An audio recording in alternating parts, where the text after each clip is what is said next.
మహాగణుడైన యేసుక్రీస్తు నామమున మీ అందరికీ శుభోదయం.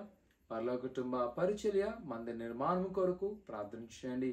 పునాది పలు సంపూర్ణవలాగన అనుదినము ప్రార్థన చేయవలసిందిగా కోరుకుంటున్నాను. నేటి యొక్క సాయంకాలము సిమిలిగూడ ప్రాంతంలో క్రిస్మస్ ఆరాధన, మా యొక్క ప్రయాణం కొరకు అక్కడ చక్కని ఆరాధన కొరకు ప్రార్థన చేయవలసిందిగా కోరుకుంటున్నాను. నేటి యొక్క బలమైన విశ్వాస వాగ్దానము మత్తయి సువార్త 9వ అధ్యాయము 23వ వచనం. అందుకు యేసు, నమ్ముట నీ వలనైతే నమ్మువానికి సమస్తము సాధ్యమేనని అతనితో చెప్పాను. ప్రభువైన యేసుక్రీస్తు ప్రభువారు పరిచర్యలో ఉన్నప్పుడు ఒక తండ్రి తన కుమారుని నిమిత్తం వచ్చినాడంట.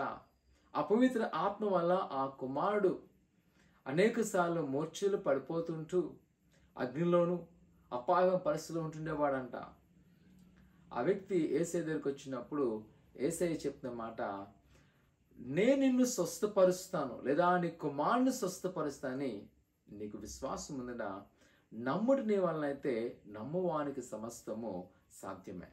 నిజమే ప్రియ కుమార కుమార్తె, మనం నమ్మినట్లయితే ఆయన సమస్తము చేయగల సమర్థుడు.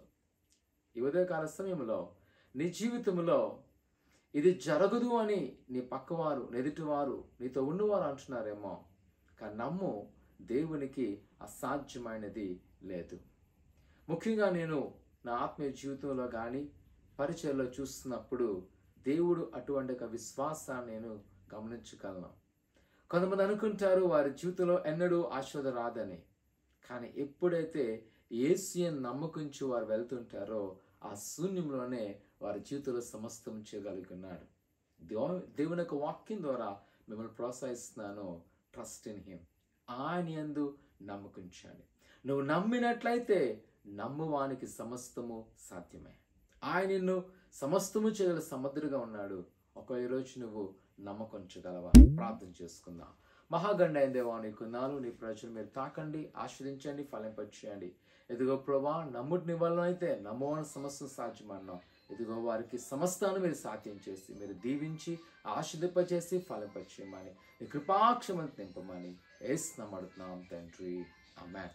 నేటి దినాన మా ప్రయాణం కొరకు ప్రార్థన చేయండి. చక్కని ఆరాధన జరుగులాగన ప్రభువైన యేసు యందు సంపూర్ణ విశ్వాసం కలిగి ఉండండి. దేవుడు దీవించును గాక. ఆమేన్.